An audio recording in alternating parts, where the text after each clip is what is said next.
Hello दोस्तों, इस video में हम लोग देखने वाले हैं क्लास जो 9वीं का है, कक्षा 9 का जो पेपर है अर्धवार्षिक परीक्षा 2024-25 गणित। पेपर का जो कोड है ये 30,000 का है। ओके, जैसे कि प्यारे बच्चों आप सभी को पता है कि 3 घंटे 15 मिनट का आप सभी का पेपर में समय होता है और 70 नंबर के क्या होते हैं, प्रश्न होते हैं। क्लियर। और निर्देश में आपके क्या होते हैं, 15 मिनट परीक्षार्थियों को प्रश्न पत्र पढ़ने के लिए होते हैं। प्रश्न पत्र पढ़ने के लिए क्यों होते हैं, क्योंकि आपको ये पता होना चाहिए कि कौन सा प्रश्न कैसा आपको आ रहा है, किस टाइप से आ रहा है, कौन सा प्रश्न हमको सबसे पहले करना है। ओके। खंड अ में आपके 20 बहुविकल्पी प्रश्न होंगे जिसको आपको OMR शीट पे क्या करना है, भरना है। और आपके खंड ब में आपके क्या होंगे, वर्णात्मक प्रश्न होंगे जिसको आपको कॉपी में लिखना है। तो चलिए डायरेक्ट हम लोग क्वेश्चन करते हैं। खंड अ, खंड अ बहुविकल्पी प्रश्न कह रहा है निम्नलिखित में से अपरिमित संख्या कौन सी है। तो 4 का वर्ग निकल जाता है 2, ये परिमित संख्या। 8 का वर्ग होता है 8 का वर्ग 8 × 64, ये 8 का वर्ग 81 जो होता है 9, ये सारे परिमेय हैं। 8 का इसका निकालेगा 2√2 मिलेगा। ठीक है, तो सी वाला ऑप्शन क्या हो जाएगा, करेक्ट हो जाएगा। फिर कह रहा है संख्या 1 इतना का आपको p/q। इसका ट्रिक मैं बता दे रहा हूँ। ट्रिक क्या है, ध्यान से देख लीजिएगा। आपका 1.9 पे बार लगा है तो आप लिख लेंगे 19। जितने पे बार नहीं लगा उसको क्या करेंगे, आप लोग घटा देंगे। बाकी आपका हो जाएगा 9। क्या हो जाएगा, 9। ओके, तो जो बार लगता है ना उस बार को कहते हैं 9। तो आपका घटेगा तो कितना होगा, 18। 18/9 हो जाएगा। 9 दूनी हो गया 18, 2 मिला। 2 वाला ऑप्शन क्या हो जाएगा, करेक्ट हो जाएगा। क्लियर। फिर कह रहा है संख्या कड़ी में 2 का दशमलव प्रसार होता है। ये एक परिमित दशमलव होता है, जी नहीं। 1.4142 होता है। अशांत आवर्ती होता है। क्या होता है, अशांत अनावर्ती होता है। आवर्ती होता है मतलब अनावर्ती लिखा सकते हैं, ऐसे मान इसका निकलता जाएगा। फिर कह रहा रैखिक बहुपद की जो घात होती है वो कितनी होती है। तो रैखिक बहुपद की जो घात होती है वह 1 होती है। ओके। फिर कह रहा यदि पी एक्स बराबर इतना है तो आपको क्या करना है, यहाँ पर P x plus P minus x का मान ज्ञात करना है। मतलब आपको ना एक्स का वैल्यू, यहाँ पर ध्यान से देखिएगा, एक्स का वैल्यू निकालोगे आपको +3। यहाँ पर क्या मिलेगा, एक्स का वैल्यू आपको मिलेगा, एक्स इधर प्लस में इधर जाएगा तो क्या हो जाएगा, मतलब आपका -3 हो जाएगा। तो माइनस यहाँ 3 रखो, यहाँ पर हो जाएगा आपका ऑलरेडी -3 है तो प्लस का 3 हो जाएगा। तो प्लस -3 ये कट जाएगा, आपका 0 मिलेगा निकालेंगे तो। यदि x प्लस इतना का एक गुणनखंड है तो k का मान ज्ञात करो। तो k का मान क्या होगा, ध्यान से देखो, यहाँ पर लगा देते हैं। तो x इधर प्लस में, इधर 1 प्लस में इधर जाएगा तो क्या हो जाएगा, -1 हो जाएगा। तो यहाँ पर जो वैल्यू दिया गया ना 2x² + kx, तो इसी का मान ज्ञात करना है। तो 2 × x का मान हो जाएगा -1 और प्लस आपका हो जाएगा kx बराबर 0, x के जगह पे -1। तो आपका एक का वर्ग एक ही होगा, प्लस में हो जाएगा 2 हो जाएगा, और ये आपका माइनस का हो जाएगा k। इधर भेजोगे तो क्या होगा, प्लस, तो k बराबर हो जाएगा 2। बी वाला ऑप्शन प्लस का 2, सी वाला क्या हो जाएगा, करेक्ट हो जाएगा। फिर कह रहा है मूल बिंदु के निर्देशांक क्या होता है। तो 0 का मान क्या होता है, 0 होता है। क्लियर, 0 का मान क्या होता है, 0। नेक्स्ट क्वेश्चन देखते हैं। और बाबू जिन्हें लोग चैनल पर पहली बार आया ना, चैनल को सब्सक्राइब करके बेल आइकन प्रेस कर लिया करो, ठीक है ना। क्योंकि आपको 10th में जाना है इस बार, और 10th के सारे क्वेश्चन भी आपको सबसे पहले हमारे यूट्यूब चैनल पर मिल जाते हैं। और आपको क्या फिर आपके वार्षिक पेपर होंगे 9th में, तो किस टाइप से क्वेश्चन होंगे हमारे चैनल पर सबसे पहले बता दिया जाएगा।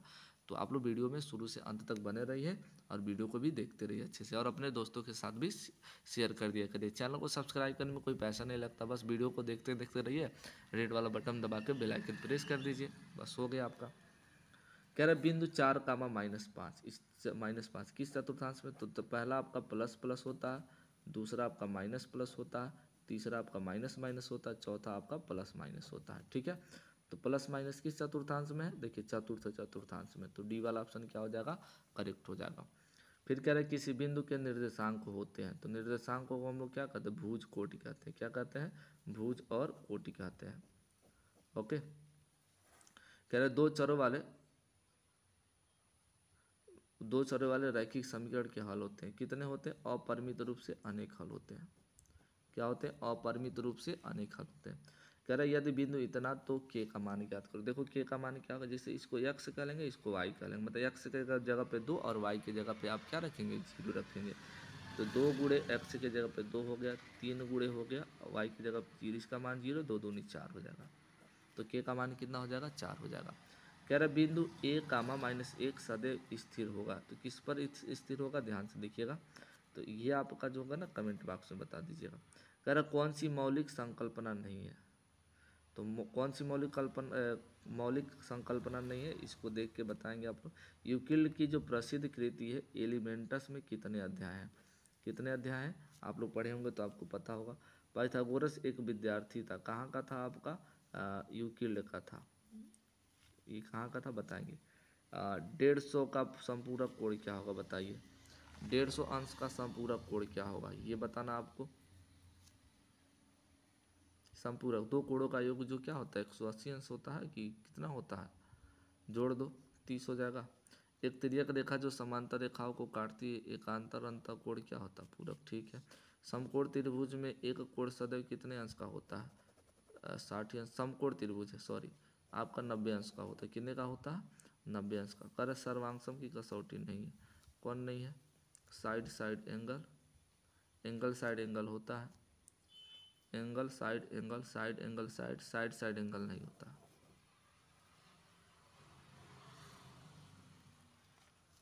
यदि इतना है तो कौन सा सत्य होगा? ए बी क्यू आर, तो ए बी सी जो ए बी सी होगा वो त्रिभुज पी क्यू आर के बराबर होगा। ठीक है। तो ये 20 क्वेश्चन हो गए और ये आपको इन सभी क्वेश्चन को आपको क्या करना, लगाना है। तो कैसे लगाओगे आप? मान के लगाया जाता है। क्या किया जाता है? मान के। तो मान के कैसे लगाना होता है सबसे पहले आपको बता दें। तो कैसे लगाना होता है सब लोग पता होगा। तो अगर इसका भी वीडियो चाहिए तो आप कमेंट बॉक्स में बताएंगे। ये सारे क्वेश्चन आप लोग देख लो। इसका गुणनखंड थोड़ा ये लंबा हो जाएगा, जगह नहीं है इस कारण से। अच्छा, इसका गुणनखंड x² माइनस 5x माइनस 6, तो कितना हो जाएगा आपका? x² माइनस कितना रखेंगे हम लोग? घटाने पर आपको 5 मिले और गुणा करने पर 6, तो आपका 6 का नाम कितना हो जाएगा? 6 और प्लस क्या हो जाएगा? 1 हो जाएगा माइनस 6। ठीक है। आपका 6 का नाम 6, 6 में से 1 जाएगा 5 हो जाएगा, x कामन हो जाएगा, x माइनस 6 और प्लस 1 कामन हो जाएगा तो आपका x माइनस 6। तो एक ब्रैकेट में x माइनस 6, दूसरे ब्रैकेट में x प्लस 1। बहुत सारे बच्चे 3 और 2 रखेंगे जिससे आपका गलत हो जाएगा। फिर क्या रहा? समीकरण इतना का k का मान ज्ञात कर दो। k का मान अभी बताएं कैसे ज्ञात होगा। तो देखो ये x है और ये y है, तो x की जगह पे 2 और y की जगह पे 4 रख लेना। तो 3 गुणे कितना हो गया? 2 और 4 गुणे कितना हो गया आपका? 4 हो गया, बराबर y हो गया। 3 दूनी हो गया 6 और 4 चौको हो गया 16, बराबर आपका हो गया k। ये k है। तो 16 से कितना हो गया? 22। तो k का मान कितना हो गया आपका? 22 हो गया। क्लियर। फिर क्या रहा ना कि बिंदु 3, -4 तथा 2, 5 को ग्राफ पे बनाएंगे। तो ग्राफ पे कैसे बनाएंगे ध्यान से देखिए। ऐसे ग्राफ खींच लेंगे हम लोग, ऐसे क्या करेंगे? ग्राफ खींचेंगे हम लोग। ठीक है। पहला कारक 3, -4, तो ये किस ग्राफ किस चतुर्थांश में था? चतुर्थ में। तो चतुर्थ वाला यहाँ पर 1 2 3 4, ये 1 2 3 ऐसे लिख लीजिएगा। ठीक है। तो 3 से 4 पे मिलाना है। 3 ये हो गया, 1 2 3 और 4 मिलाना है। तो 3 से क्या करोगे? 4 को मिला दो। यहाँ पर लिख लीजिएगा -1 -2 -3 -4 +1 +2 +3 +4 होता है। फिर कह रहा ना आपका 2, 5, क्या कहा? 2, 5। तो 2, 5 कहाँ होगा? 1 2 3 4 5, 5 2 कहाँ होगा? ये वाला 2, 1 2 और 5 ये होगा। तो 2 से और 5 को ऐसे मिला दोगे तो इस प्रकार से हमारा ग्राफ क्या होगा? बन के तैयार होगा। किरण तथा रेखाखंड की आपको परिभाषा लिखना है। क्लियर। फिर कह रहे संलग्न चित्र इतना है, इसको आपको सॉल्व करना है। तो ये थोड़ा सा लंबा हो जाएगा, फिर इसको आगे बढ़ाया जाएगा तो क्या होगा? फिर ये है आपका, फिर ये आपका क्वेश्चन है। तो इसको हम लोग थोड़ा सा बता देते हैं। 27 PQ वाला को अगर इसको हम लोग करेंगे ना तो किसका घन होता है? ध्यान से देखिएगा। 3P का, तो 3P का हो जाएगा माइनस हो जाएगा आपका 1/6 का क्यूब। ठीक है। -3AB होता है, 3 गुणे A का मान हो गया 3P और B का मान हो गया 1/6। फिर कोष्टक में A माइनस B होता है तो 3P माइनस क्या लिख लेंगे हम लोग? 1/6। तो किसका होल क्यूब हो जाएगा आपका? 3P माइनस 1/6 का होल क्यूब हो जाएगा। इस प्रकार से हम लोग लगा लेंगे। ओके। थोड़ा सा सूत्र सौर समीकरण भी लिख लीजिएगा आप लोग। यहाँ पर AQ माइनस BQ का सौर समीकरण का सूत्र लिख लीजिएगा। उसके बाद सॉरी, यहाँ पर सौर समीकरण का आप सूत्र लिखेंगे, फिर आप लोग क्या करेंगे? यहाँ पर फिर इस सॉल्यूशन को करेंगे। AQ माइनस BQ का formula AQ minus BQ minus 3AB कोष्टक में A माइनस B। क्लियर। फिर यहाँ पर देखेंगे हम लोग, हाँ यहाँ पर देख लेंगे कारक किन्हीं 3 खंडों का हल कीजिए।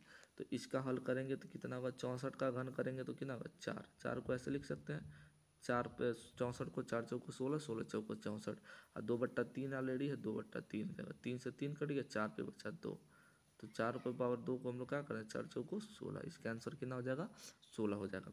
फिर 16 है, आप यहाँ पर ध्यान से देखिएगा 16 है, तो 2 को 2 दूनी 4, 4 दूनी 8, दूनी 16, तो 2 पे घात 4 लिख सकते हैं। फिर 3/4 है तो 3/4, 4 से 4 कट गया, 2 पे पावर बचा 3, 2 पे पावर 3 को क्या कहेंगे, 8 कहेंगे, इसका आंसर हो जाएगा 8। ठीक है। फिर एक्स स्क्वायर माइनस 25y² कह रहा है, तो ये किसका वर्ग है, ध्यान से देखिएगा, एक्स स्क्वायर माइनस 25y², यही है। तो आपका कौन सा फार सूत्र लगता है, ए स्क्वायर माइनस बी स्क्वायर का, एक क्वेश्चन में प्लस बी, दूसरे क्वेश्चन में ए माइनस बी, इसी का फार्मूला बनेगा। तो ये आपका इसको तोड़ेंगे तो आप हो जाएगा एक्स का स्क्वायर माइनस 5y का स्क्वायर, तो एक क्वेश्चन में x प्लस 5y, दूसरे क्वेश्चन में जो आपका हो जाएगा x माइनस 5y हो जाएगा। फिर इसका गुणनखंड करना है, गुणनखंड कर लिया जाए, 3x² माइनस x माइनस 4, तो 3 चौको हो जाएगा 12, तो मतलब कौन सा ऐसा वैल्यू रखा कि घटाने पे 1 मिला है और गुणा करने पे 12, तो 3x² माइनस, अगर हम लोग 4x रखते हैं प्लस 3x रखते हैं, तो 4 में से 3 जाएगा 1, 4 3 हो जाएगा 12, x कामन ले लेते हैं तो 3x माइनस 4 हो जाएगा, प्लस 1 कामन ले लेंगे तो 3x माइनस 4 हो जाएगा। तो एक क्वेश्चन में 3x माइनस 4, दूसरे क्वेश्चन में x प्लस 1 हो जाएगा। ये हो जाएगा हमारा टोटल आंसर। फिर देख लीजिए आप लोग, फिर उसके बाद क्या रहा है कि यदि एक खंड कीजिए, मतलब किसी एक खंड को करना है, या तो इसको करना है या तो इसको, फिर आपको क्या करना है, इस 5 प्रश्नों में से किसी एक का प्रयोग करना है। ठीक है, शेषफल द्वारा गुणनखंड ज्ञात करना है परिमेय का, इतना का, फिर 3/5 तथा 5/6 के बीच 8 परिमेय संख्या का निवेश करना है। ओके, तो ये टोटल क्वेश्चन थे, तो आप लोगों ने देख लिया अच्छे से। तो चलिए हम लोग पुनः मिलते हैं नेक्स्ट वीडियो में।